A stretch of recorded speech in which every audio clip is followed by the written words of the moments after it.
face down in the water, watch the mud rise up. Dress me like a lamb for the slaughter, pour me in your cup. Should've known. Buenas, ¿qué tal? ¿Cómo estamos, hermanos? Pues ahora sí que sí, por fin. Tenemos ya el primer episodio. Llevamos mucho tiempo preparando, la verdad. Demasiado. Mucho. Y bueno, vamos a ver qué tal sale. De momento, de primeras hemos tenido ya la furia de Ramón. Ha sido muy brutal, hemos llegado y... Mirad bien el espacio. Cógete el micrófono. Esto está alcachofa. Acércatelo. No tengas miedo, es un micrófono. Deja. Esto es la alcachofa de los años 60. Parece mentira que no hayáis evolucionado. ¿Qué es lo que se lleva ahora, Ramón? Mirad el espacio porque es la primera vez y la última vez que vais a ver este espacio tan precioso. ¿Cuál ha sido, Ramón, tu primer Porque para montaros esta tertulieta que se ha montado, han destruido toda la cuarta planta que aún no la ha inaugurado ni el arzobispo, que es el director. Imagínate. ¿Tiene O sea, que tienen nada todas mis iras cargadas contra ellos. Bueno, bienvenidos a esta Espíritu Santo, Ramón. No pasa nada. Bueno, cuéntanos, ¿cómo estás? En este momento cabreado. Bueno, no pasa nada. Veníamos a contarle un poco en lo que va a consistir este proyecto que habíamos pensado Paula y yo. Y bueno, detrás de las cámaras están también Paloma y Dominguis. Y nada, ahora simplemente que, como sabéis, hace muchos años empezamos a ir a tu casa después de las reuniones y eso a preguntarte cosas, a enviarte preguntas sobre Dios, sobre la iglesia, sobre la teología, sobre la filosofía y acababas hasta el nariz de nosotros. Y hasta que al final un día dijiste, chicos, llamar a expertos en esos temas y a mí dejarme un poco en paz, ¿no?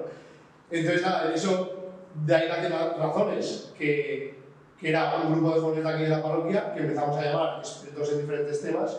El primer año me acuerdo que un exorcista, vino también Lucas Blanes, bueno, un par de especialistas. Y nada, estuvimos hablando sobre estos temas que interesan a los jóvenes hoy en día y sobre todo que dan a conocer a la iglesia. Porque el problema de hoy en día es que no hacen falta más cristianos, sino que hacen falta cristianos verdaderos. Y eso, por lo menos, es lo que hemos visto nosotros también en nuestros ambientes, en nuestras casas. Y esto empieza a raíz de lo que te hemos comentado, pero sobre todo para llegar a formarnos verdaderamente como cristianos. Entonces, ¿tú piensas que de verdad la razón y la fe van juntas? ¿O no tiene ningún sentido montar todo esto? Hombre, esto es lo que la Iglesia desde el principio, ya desde los principios de los Santos Padres, ya empiezan a hablar de esto como algo fundamental. O sea, como no hay, lo primero que hace para dar razón de la fe, lo primero que la Iglesia en sus pensadores realiza es acoger todo lo que viene del pasado, todo el pensamiento de los grandes filósofos que habían pensado sobre la naturaleza, sobre el hombre, etc. Aristóteles, Platón, en distintos momentos de la historia. En el principio, más los santos padres acogieron a Platón, posteriormente a Santo Tomás, etc. A Aristóteles. Desde siempre la Iglesia ha querido dar razón de la fe, porque la razón de la fe, como dice San Juan Pablo II en la encíclica Fides et Ratio, la fe y la razón, dice que la fe y la razón se inicia así, por eso la encíclica se llama Fides et Ratio. Fe y razón son, dice, las dos alas del espíritu en su vuelo en busca de la verdad, ¿no? Por tanto, tienen que ir. Además, la imagen es bellísima porque son las dos alas. O sea, un ave, por ejemplo, un avión no puede ir con una sola ala, ni un ave volar, etc. Para volar en busca de la verdad, aquí tenemos dos alas, ¿no? Por eso dice que son la fe y la razón. Por eso yo creo que lo que desde el principio la Iglesia ha practicado, que es este diálogo entre la fe y la razón, claro, así dada por Dios, también al hombre, ¿no? Ya buscando la verdad, pues que vosotros en este tiempo lo hagáis, que en este tiempo os preocupéis de esto y os preocupéis por dar razón de vuestra fe, y es algo magnífico, me parece algo muy bellísimo, ¿no? Y novedoso, que un grupo de jóvenes de una comunidad cristiana de la parroquia pues quiera llevar a cabo este proyecto. Claro, es que nosotros lo que hemos sentido, lo que hemos llegado a ver, es que en nuestro día a día, los círculos en los que nos movemos, hay mucha gente que cree fuertemente, pero no sabe lo que cree. O sea, tenemos como la sensación, lo que hemos ido viendo este último año, gracias a razones, es como que hay mucha gente que tiene muchas dudas, que cree firmemente, de verdad tienen una fe de verdad, pero luego de repente les planteas cuestiones y no acaban de entender. Creen un poco sin saber en qué creen. Y creemos que es necesario entendamos la fe, que al final es algo que es verdad que tenemos unos misterios, hay cosas que no vamos a poder entender, pero que muchas otras cosas que simplemente entendemos como dogmas, en verdad son lógicas. Realmente, y así se ha visto a lo largo de la historia. A lo largo de la historia es que grandes pensadores, grandes filósofos que han buscado la verdad, han encontrado una lógica aplastante en la verdad cristiana. O sea, lo que otros parece ser una irracionalidad, ellos han visto que claramente hay toda una estructura y todas unas razones que llegan a la última razón, ¿no? Que es la que da sentido a todo. Cuando uno ve también, por ejemplo, como los grandes científicos, como ya hemos notado una vez, de la historia, hasta el final del XVIII, principio del siglo XIX, que aparecen ya toda esta negación con Hume y todos aquellos que niegan la verdad.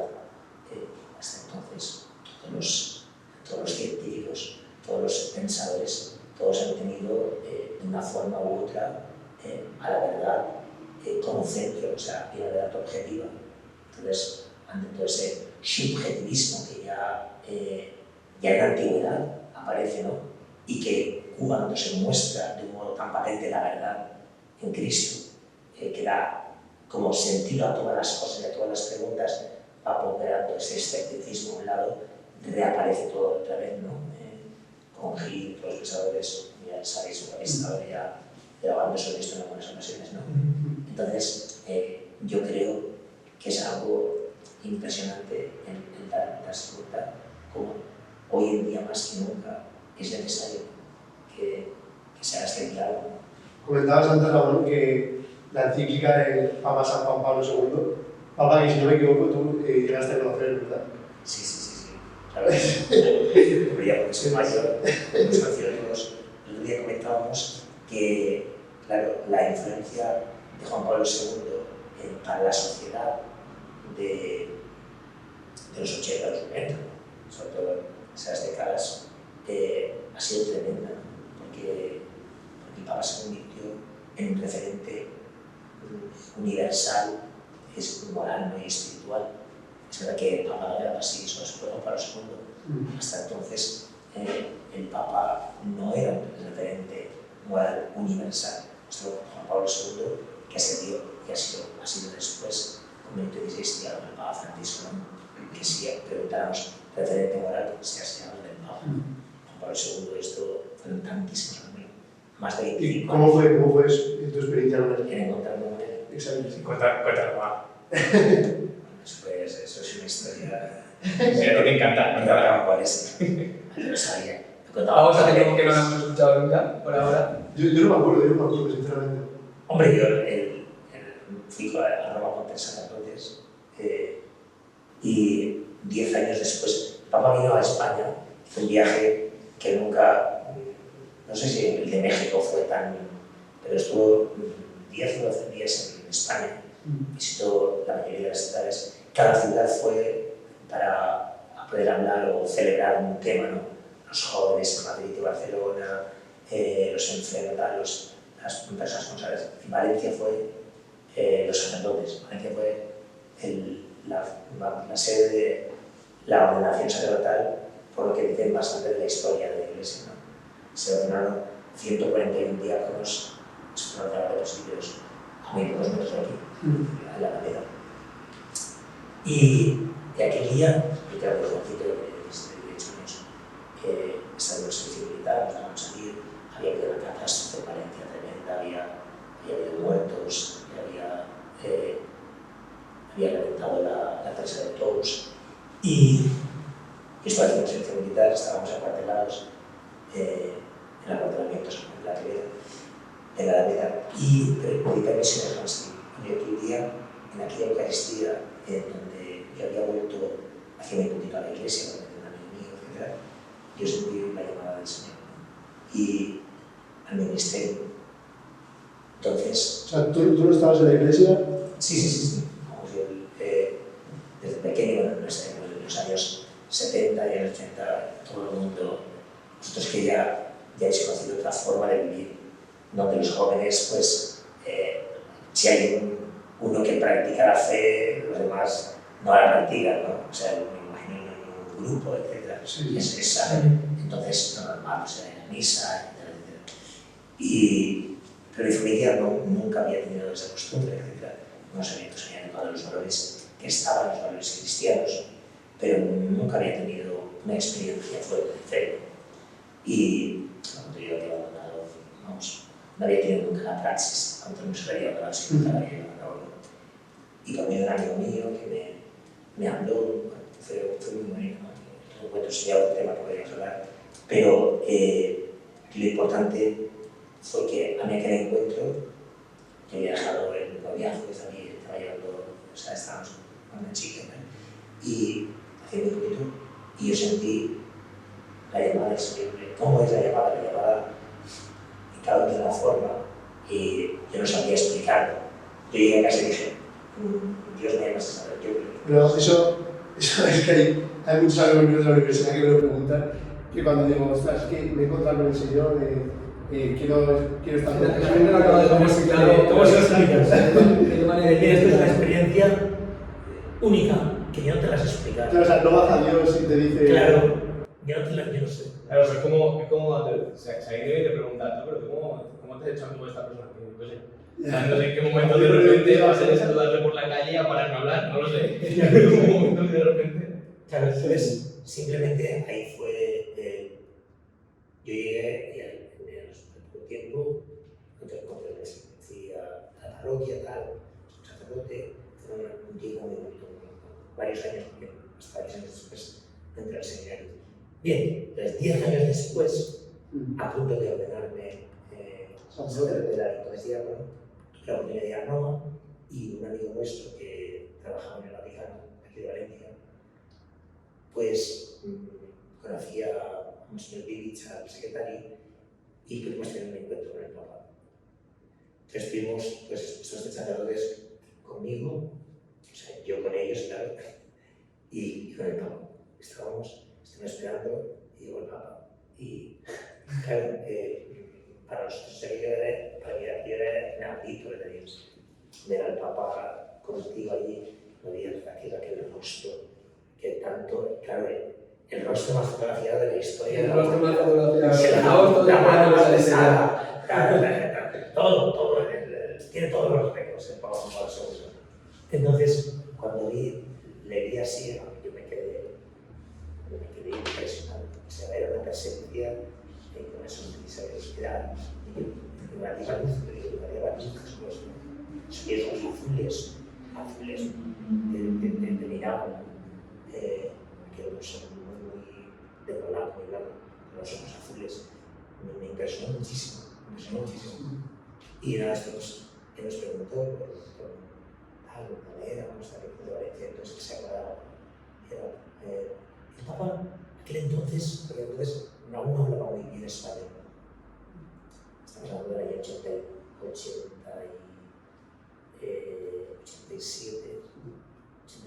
que hablaba pues ahora el año 92. Vaya llevaba 14 años de Papa. Claro, con 17 o 18 años. Pero bien, el Papa, yo no sé, yo creo que perfectamente español la pregunta. Lo entendía perfectamente y todo porque había estudiado su tesis sobre San Juan de la Cruz, que es doctoral, pero leía bien, sabía, pero de hecho cuando improvisaba se notaba. Entonces ahí en el italiano... No, coche no creo que sea. No sé, no sabía. Coche no creo que sea. Porque entonces preguntó, que le habían dicho, o sea, que vuestro obispo me han dicho que ha muerto en un accidente con una máquina, ¿no? Ha muerto con una máquina. Y yo dije, Santo Padre, digo, no, con una máquina no. Ha muerto con un coche, en un accidente de coche. Y ya no, me mira así con la cara y digo, este tío, y dice, ¿con un coche? Y se gira a Alejandro y dice, ¿a qué cosa era un coche? Un coche. Y yo pensaba que coche era en inglés. Pensaba que coche era en inglés. Coche. Una palabra de las que pasa al español. Digo, coche. Un coche, claro, un coche, no una máquina. Eso se lo comentabas tú al Papa. Claro. Estamos hablando de... Recomendadísimo, además. Recomendadísimo. Y el Papa dice, Estás Le llamando. vamos a llamar a esto el día que Ramón discutió con el Papa. que el coche era una máquina en un coche en español. Entonces el Papa se puso a reírse, o sea, ya se distensionó todo porque el pobre Alejandro, que es un señor, estaba que se moría. Y entonces el Papa, aquello fue lo que le llevó allá, dejarlo un poco y centrarse conmigo. Entonces me empezó a preguntar, me preguntó cómo había sido además cuando me ordenaba, etc. Entonces yo le expliqué. Te expliqué que me había ordenado, que el tema me escuchaba, fue muy bonito. Fue realmente un encuentro precioso, es que no hay palabras para describir. Yo no sé, estaríamos 5 minutos, 7, 10 minutos, un cuarto de hora, no sé, me pareció la eternidad, o sea, como si el tiempo Pues estar un minuto ya con un hombre santo. se había dilatado el tiempo, ¿no? Mira, hablando de esto, perdona, Sí. algún día, comentamos desde ya que algún día, Ramón, te vamos a traer a hablar de santos.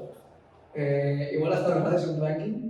Pero es una sección que la verdad que tenemos muchas ganas de sacar, la prepararemos bien. Queremos ver cómo sacamos, pero no es intención de a ver si esta temporada podemos hacer una sección en la que hablemos de santos y en algún momento rankearlos. Exacto, ¿Cuál es nuestro más favorito? ¿Cuál es tu santo favorito, por ejemplo? ¿Tú cuál dirías que es tu santo ¿El que más te ha favorito? ayudado, el que más te ha acercado a Jesucristo? Un santo que No, vaya eso a es, si no se mataron antes de... Sí, por supuesto. Claro, por supuesto, esto si llegamos a ello. Sí, vamos a acabar. Yo sí que hay Algunos de los que estáis viendo queréis ayudarles, porque estos sillones que ven no van a ser perdonados. O tienen que comprar un sillón cada uno. Valen 140 euros, 150 cada sillón. O sea que si os podéis echar algo, echarles. Próximo podcast en el parque. Tenemos una colecta. Ahora eso es lo que quieres. Porque no los he matado de milagro. Digamos, ¿Cuál dirías que es tu santo favorito ahora después de este ataque? para mi santo favorito. San Juan Pablo II. Tengo muchos santos favoritos. No, uno. Es muy sano tener muchos Uno. santos favoritos. Puede No, ser dos, dos. buscamos uno. Puede ser dos. No hace falta que digas entre mamá y papá, puedes decir dos. Venga, va. San Juan Pablo II, que es un nombre. Y San Francisco de Borja. Como buen valenciano. San Francisco de Borja. San Francisco de ¿Quién era para quien no Borja. San Francisco de Borja. ¿Cómo? Hay muchos, cuando yo que sé, me llamo Borja, te llamas Francisco. Por favor, Francisco de Borja. Francisco y Borja juntos. Eso es, porque Borja es un apellido valenciano que va junto a San Francisco de Asís, ciertamente. Que le llamaban Francisco, su apellido era Borja, pero es verdad que luego ya según en el santo, según el apellido y el nombre, que era un nombre ya, Sí. este tipo de Francisco de Borja. Francisco de Borja es todo. Francisco de Borja fue el número uno de los números uno, pues en la España del emperador Carlos V, quinto de España, No, primero de España. quinto de España, quinto de Alemania, perdón. Carlos V, que él fue uno de los íntimos, uno de los asesores, de los que le ayudó, etcétera. Carlos, el emperador, le quería muchísimo.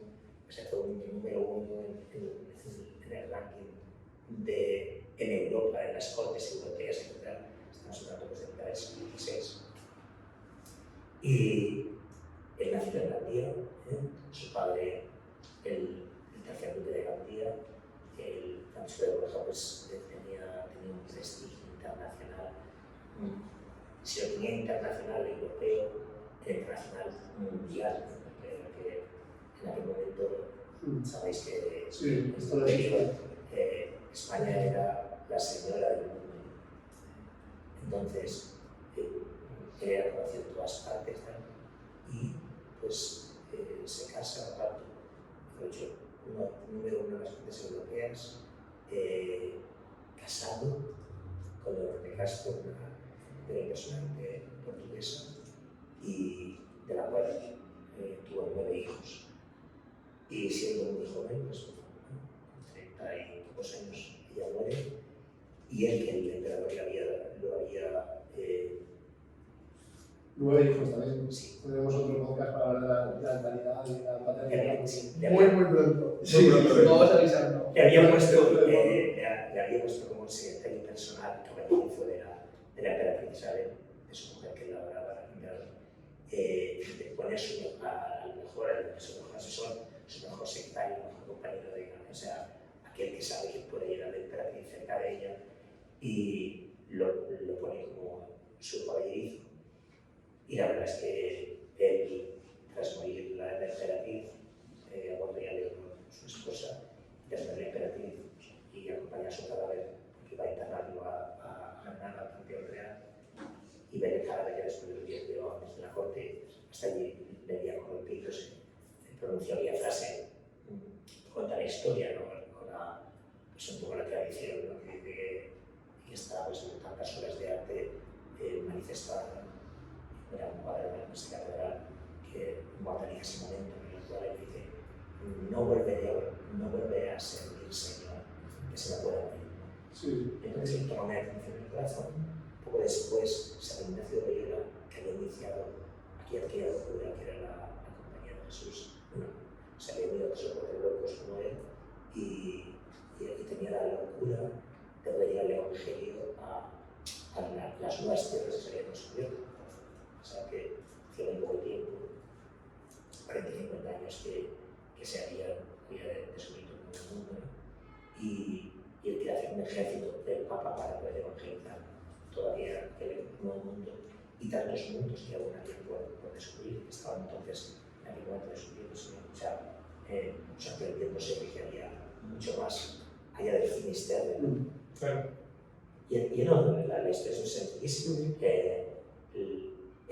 San Ignacio lo encuentra, se da cuenta de aquel y como, otra vez, y como siempre la llamada Francisco de Borges, está casado, tiene 9 hijos, es cuarto duque de Gandía, virrey de Cataluña, marqués de Uruguay.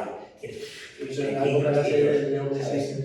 Sí, ahora se leo Messi en la tierra. Con el dinero que quería, el prestigio que quería. De hecho, San Ignacio dijo: Europa no tendrá manos para tapar los oídos ante el estruendo de tal gran noticia, ¿no? Sí. Cuando dijera él, y él toma la decisión del corazón, se le llama para lanzarse con San Ignacio a irse a la evangelización, y bueno, pues lo da todo a sus hijos, lo pone todo en manos de ellos, cuando ya el mayor ya puede hacerse cargo de los pequeños, y lo deja todo, deja toda la fortuna, deja todos los títulos, y con uno de sus hijos se marcha yo. Hay un cuadro de Goya impresionante que lo guardaréis de momento en el que está despidiéndose el de sus hijos en la esquina del Palacio de Gandía, y están todos los hijos llevando menos uno, que está un escalón hacia abajo de él en la catedral. Es un cuadro impresionante que de milagro pintó Goya, porque Goya todo el mundo lo rechazó, no gustaba Goya. Y aquí los canónigos de la catedral tuvieron misericordia de hicieron pintar los cuadros. Pero bueno, que nos parecía que nada más porque aquí no gustaba para nada Goya. Para nada. De hecho, perdió todos los concursos. Todos los ganaba Maella. De hecho, Maella pintó el cuadro principal del altar, que es como dice él, ¿no? Y los cuadros laterales, pues este con te lo voy a ir, Hablando de alguien que también es conocido por todo el mundo, de ti. ¿Cómo haces para estar en todos lados? Es algo que, cuando estábamos preparando el podcast, estábamos diciendo, algo que tenemos que preguntar a Ramón es ¿cómo haces para estar en De todos hecho, sitios? ahora mismo tendrás 3 reuniones programadas, ¿verdad? Sí, que creo. No quieres el reloj, No pienses en algo, yo Gracias a Dios que no aún. Mira, no. El podcast este puede parar. No se puede parar el podcast. No para, pero está esperándome para una reunión. Y esto es importante. Bueno, amigo, Voy a decirles, no Sí, sí. ¿Veis? Es que Va. Vale, pues sí. bajamos. Pero bueno, ha quedado. O sea, Manuel, ¿estás ahí abajo? Esto es increíble. A ver, estoy en el cuarto de está abierto el primer piso. Sí, que de verdad. A mí me extrañaba porque estaba hablando que Sí, que le pido a Sebastián que Bueno, Sí. No, si mira el primero, empezar que ya voy enseguida, ¿vale? Marta y... Vale, un abrazo. Vale, perfecto. Vale. Disculpen, es que... Bueno, para acabar ya, bueno, nos quedamos con esta frase de San Francisco de Borja, de no servir a otros señores Bueno, que se me pueda morir. Bueno. Y Francisco Borja lo deja todo, se va a conseguir. Y a Francisco Borja lo tiene todo, tío. Y a Luis Ignacio, poco después, él es el que lo sucede en la orden. Sí. Como general, ¿no? Y yo digo que lo tiene todo, pero eso es muy saturante. Aparte de un hombre de Dios, un hombre de una obra de Jesucristo impresionante, pero fue todo. Uno de los grandes de España y de Europa, casado, viudo, padre de 9 hijos, sacerdote, bueno, secretario del emperador, sacerdote, luego general de la orden de los jesuitas, luego santo. Estuvo en todos los estados. santo. Estuvo santo. Lo hemos dicho muy rápido. Lo hemos dicho muy rápido.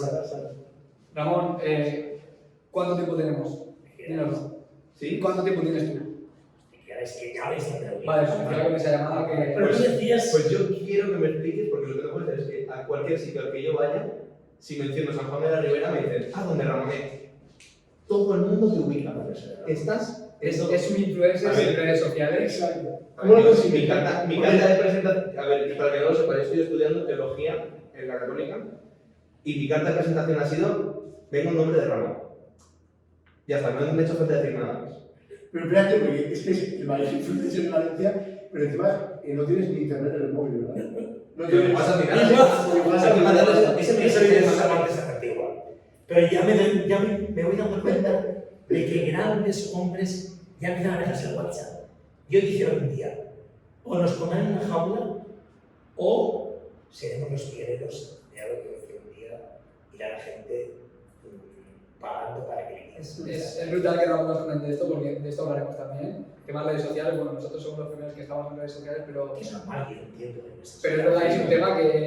Pero es verdad que por el ministerio, por las relaciones que tengo, por tantas cosas, recibo montones de llamadas al día. Si tuviera WhatsApp, tendría tantos WhatsApp que tenemos. No podías contestar.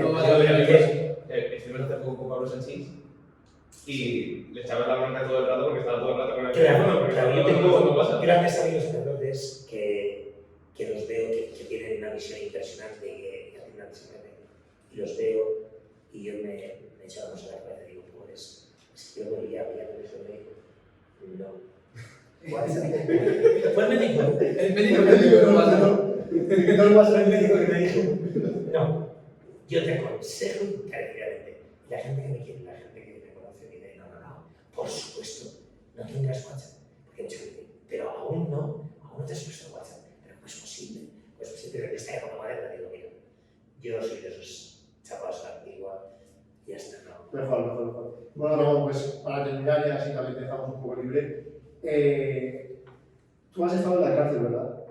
Sí, estaba en la cárcel. ¿Has estado en la cárcel? Sí. Pues queríamos que os contarais esa anécdota porque el otro día hablando de eso, Dani no se sabía muy bien tampoco. Sí, cuando... Y yo de hecho creo que ni la he oído. Tú no las has Esa es de las pocas que me pillan... De las pocas que creo que ya no he Me oído. pillan por sorpresa. Hay sorpresas aquí. Cuando a veces dices, he estado 2 años en la cárcel y no dices nada más, todo el mundo se Sí, ya.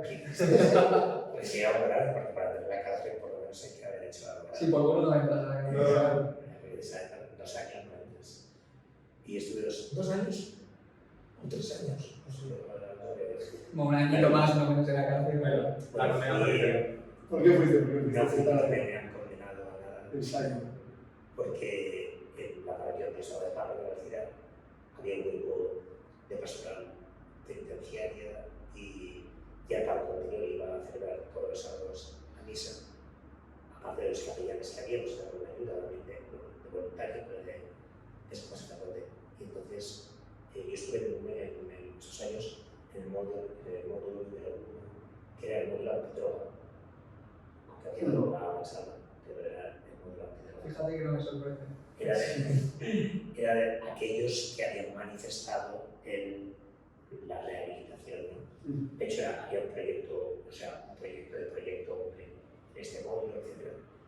Y yo recuerdo todos los sábados, como si era una cosa dura, porque todos los sábados de hacer a Picasso, pues estaba guapo de ver, pero realmente. ¿Y cuál era tu misión allí? Celebrar la Eucaristía, estar en contacto con los presos y celebrar la Eucaristía. ¿Tienes, si no yo, una historia con Sí. con uno de los presos, ¿no? Sí. Pues bueno, te lo estoy preparado, ¿eh? No, sí, pero... Es que está en el podcast súper preparado. Yo me he dicho, vas a estar aquí y ya. Me he acordado que te contamos anécdotas de él, digo, ¿cuál es la que de Ramón? Y está justo...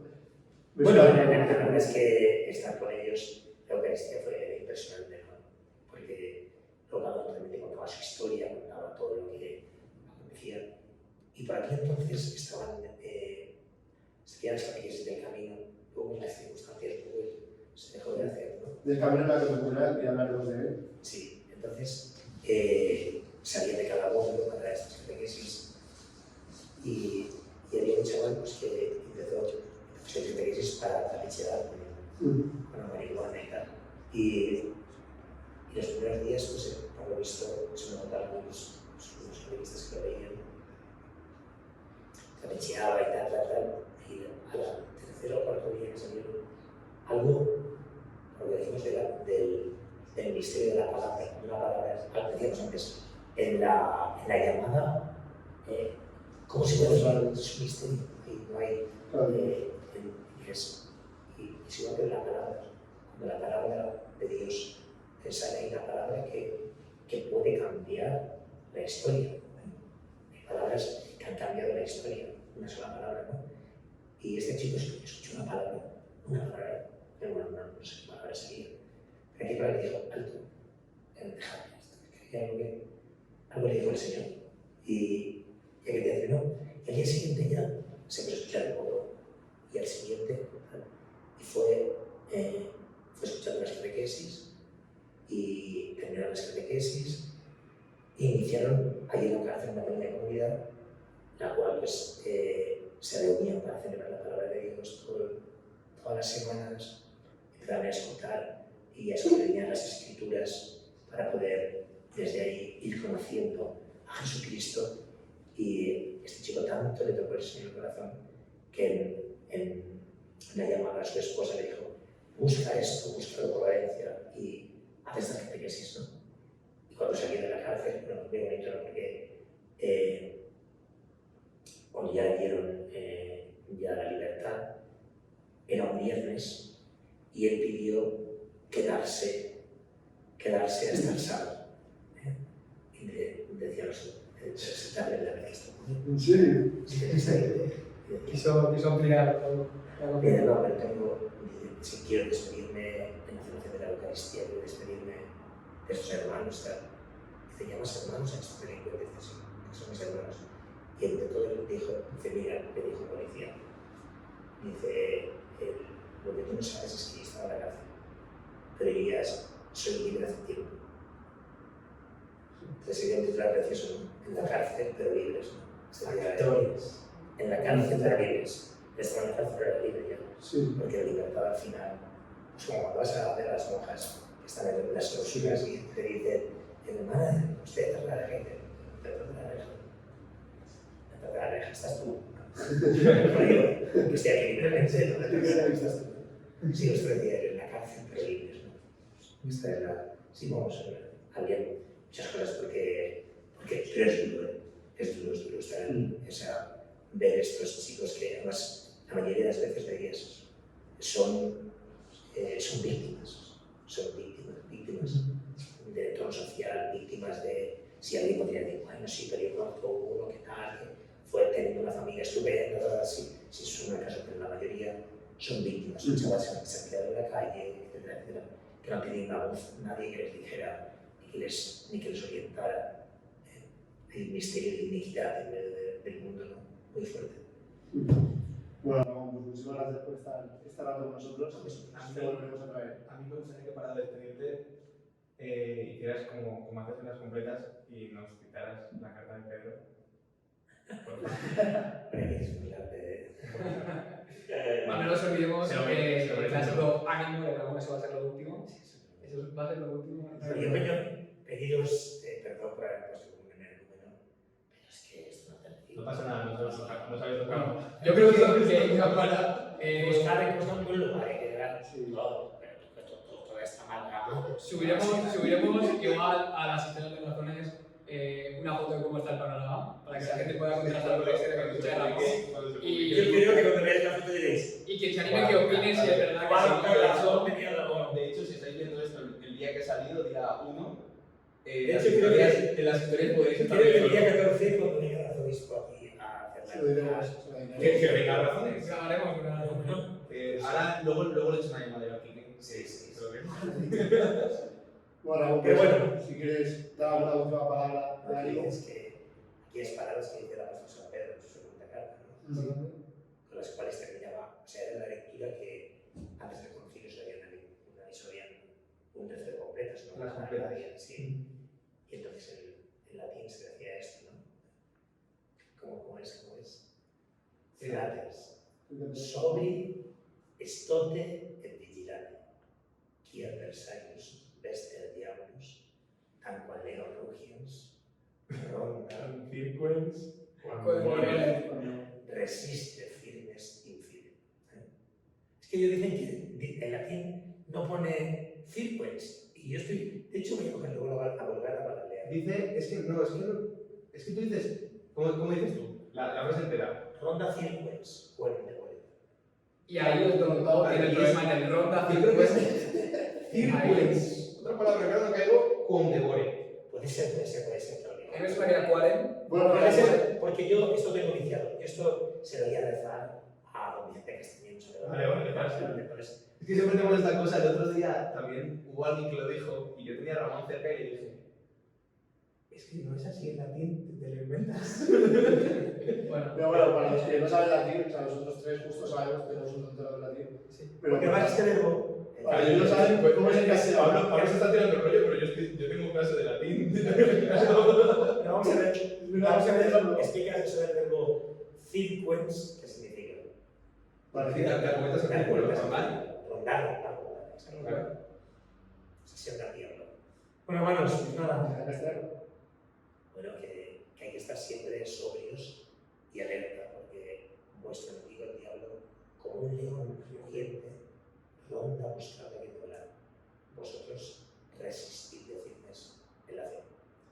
Y por eso daremos razones para poder estar alerta, para crecer y. Para poder enamorarse más a Jesucristo. Y la semana que viene a la misma hora. Exacto. En un lugar distinto. En un lugar distinto. Iremos cambiando de lugar. Y así Sí, esto será más amigos. Para no acostumbrar al público, para mantenerlo desierto. Bueno, Bueno, ánimo y que ojalá que estas tertulias vuestras, estas polskas. Eso es un polaco y mal dicho, ¿no? Sí, efectivamente. Polaco inventado también, pero. Tenga mucha éxito. Ánimo, ¿eh? gracias, Ramón. Creo que vamos a tener una tertulia de universidad. No, no, no. Vale.